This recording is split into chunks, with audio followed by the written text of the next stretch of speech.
अस्सलाम वालेकुम, कैसे हैं आप सब। आज मैं आप सबके साथ फ़िश फ्राई की रेसिपी शेयर करूंगी।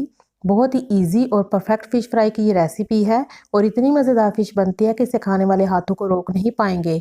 आप भी एक बार इस रेसिपी से फ़िश बनाकर ज़रूर ट्राई करें। यकीनन आप इसे मेरे से भी ज़्यादा मज़ेदार पकाएंगे। फिश फ्राई बनाने के लिए सबसे पहले हम फिश लेंगे। ये 1 किलो फिश की रेसिपी है। फिश को पकाने से पहले हम इसकी स्मेल दूर करने के लिए इस पर 1 चाय का चम्मच नमक अच्छी तरह से चारों तरफ लगाएंगे। साथ ही आपने 6 खाने के चम्मच गंदम का आटा लेना है। फिश पर अच्छी तरह से आटा चारों तरफ लगाएं और इसे 1 घंटे के लिए रख दें। 1 घंटे के बाद पानी के साथ अच्छी तरह से धो के इसे साफ कर लें। फिश को टोकरी में डाल के रख दें। जब फिश का तमाम एक्स्ट्रा पानी निकल जाए तो फिर आपने इस पर मसाला लगाना है। इस टाइम पर यह फिश बिल्कुल ड्राई है। अब हम इस पर मसाला लगाएंगे। अदरक लहसुन का पेस्ट लेंगे 1 खाने का चम्मच, धनिया पाउडर 1.5 चाय का चम्मच, जीरा पाउडर 1 चाय का चम्मच, कुटी हुई लाल मिर्च 1 चाय का चम्मच, पीसी हुई लाल मिर्च 1 चाय का चम्मच, नमक मैं इसमें डालूंगी आधा चाय का चम्मच, पीसी हुई काली मिर्चें 1/4 टीस्पून, चाट मसाला 2 चाय के चम्मच, बेसन 4 खाने के चम्मच।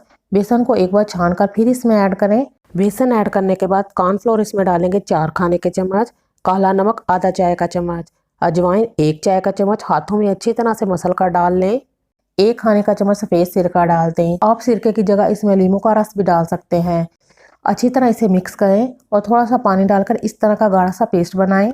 पानी इसमें बहुत ही कम डालें और इस तरह का इसका गाढ़ा सा पेस्ट बनाएं। 1 खाने का चम्मच कसूरी मेथी डालकर अच्छी तरह से मिक्स करें और ये मसाला फिश पर अच्छी तरह से चारों तरफ लगाएं और फिश को मसाले के साथ कवर करके 2 घंटे के लिए रख दें। फिश को मसाला लगाने के बाद 2 से 3 घंटे के लिए जरूर रखें ताकि ये जो फिश है इसके अंदर तक मसालों का जायका हो और फिश अंदर से फीकी ना रहे। 2 घंटे जो ये गुजर गए हैं। अब हमने फिश को फ्राई कर लेना है। मैंने हस्बे ज़रूरत ऑयल जो है ये गर्म कर लिया है। ऑयल अच्छी तरह से गर्म हो गया है।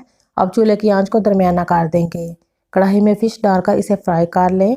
मैंने फिश को फ्राई करने से पहले 1/4 teaspoon red food colour fish पर लगाकर फिर इसे फ्राई किया है। अगर आप चाहें तो आप भी रेड फूड कलर फिश पर लगा सकते हैं। 5 से 7 मिनट एक तरफ से पकाएं और जब गोल्डन कलर आ जाए तो इसकी साइड को चेंज कर दें और दूसरी तरफ से भी 5 से 7 मिनट पकाएं और दोनों तरफ जब गोल्डन कलर आ जाए तो आपने फिश को निकाल लेना है। फिश को फ्राई करते टाइम आप बार बार इसकी साइड को चेंज ना करें, इस तरह से फिश टूट जाती है। एक तरफ से पकाएं, गोल्डन कलर आए तो साइड को चेंज कर दें और दूसरी तरफ से भी गोल्डन कलर आने पर निकाल दें। ये देखिए कितनी ज़बरदस्त क्रिस्पी फिश बनी है और जायके में तो बहुत ही मज़ेदार है। अगर आपको ये वीडियो अच्छी लगी है तो इसे लाइक कर दें। आप भी एक बार इस रेसिपी को ज़रूर ट्राई करें। चैनल को भी सब्सक्राइब कर दें। अल्लाह हाफिज़।